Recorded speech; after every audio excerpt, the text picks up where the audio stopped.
Jeans घालणे ही आपली संस्कृती नाही असं मी तुम्हाला म्हणालो तर तुम्ही मला रूढीवादी, जुनाट विचाराचे किंवा कन्झर्वेटिव्ह वगैरे म्हणाल.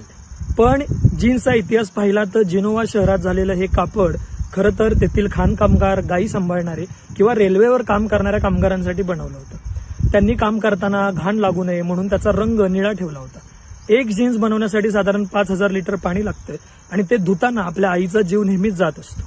सगळ्यात महत्वाचं म्हणजे अशी टाईट जीन्स जेव्हा पुरुष घालतात तेव्हा त्यांच्या अंडाशयामध्ये गरमीमुळे शुक्राणू तयार होत नाही आणि यामुळे पुरुषांमध्ये इनफर्टिलिटी दिवसेंदिवस वाढते. अशी जीन्स जेव्हा स्त्रिया घालतात तेव्हा त्यांच्या रक्तवाहिन्या गोठल्या जातात, वजायनल इन्फेक्शन होतं आणि जॉईंट पेन देखील होतं. मुळात जेव्हा शिकलेली पिढी अशी जीन्स घालते तेव्हा त्यांची कीव करावी वाटते. भारतासारख्या देशात जिथे 12 तास मोठ्या प्रमाणात सूर्यप्रकाश असतो तिथे खरं तर आपण मऊ किंवा सुती कपडे घालावे असं विज्ञान सांगतं.